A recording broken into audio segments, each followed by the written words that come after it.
And I could see that, because the main event of that show, which we'll talk about later, was Moxley and Eddie Kingston. And, Eddie had just been introduced into the company. He had just been introduced to national television.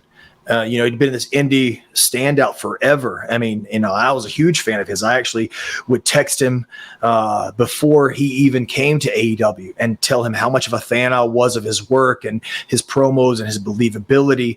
And I said, dude, I really think I'm going to see you here soon. And, I hope he doesn't mind me telling this. And I don't think he will.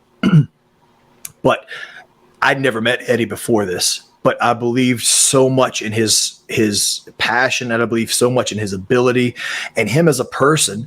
I sent him a message, and this is all on Twitter, and I sent him a message and said, look, if you ever need anything, dude, please let me be the first person you contact, because I will help you out. However, obviously I meant monetarily, but I told him however he needed it. And he said, I appreciate that, but I think I'll be okay. He is too proud of a human being, too proud of a man to ever accept anything like that. So I'll respect that from him. But I wanted him to know that I believed in him so much that I would do whatever I could to get him here because he deserved it. But anyway, in saying that, he was still brand new to a national television audience, sure. And he was in the main event with Jon Moxley, who's obviously a huge superstar. So hearing, and then we had Jericho as well working with MJF. Jericho, Hall of Famer, future Hall of Famer, of course, first ballot Hall of Famer. Max, someone who's still brand new to a national audience. So I could see why he felt that he needed FTR versus Young Bucks in that position. And when he said he needed it, it's his company. And obviously I'm going to do whatever the boss says. Let's talk about that a little bit. Of course, with Eddie Kingston, it was just a couple months before, July 4th, 2020. Matthew and I went to the Backyard Wrestling GCW thing. We drove a few miles to a field where they had wrestling lit up by car lights, and Eddie Kingston was in the ring.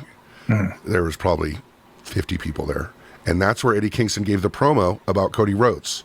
Okay, and that's where he got noticed and got on. And just 3 or 4 months later, he's headlining this pay-per-view. Right. Yes. Just believe in your dreams, folks. Like that's an amazing thing, because we're talking about, it was a death match. There's glass everywhere and there's chains around the ring. Eddie Kingston promoted his way onto TV, and that's an amazing thing. Yeah, and that shows you that life can change on a dime. He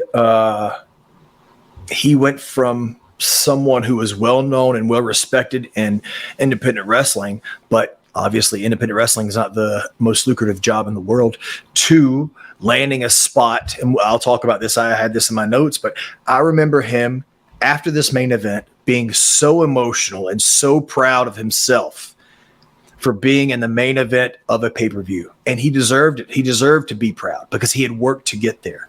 So yes, that shows how quick life can change as long as you believe in yourself and you work your ass off, dude. My man sold his boots, bro.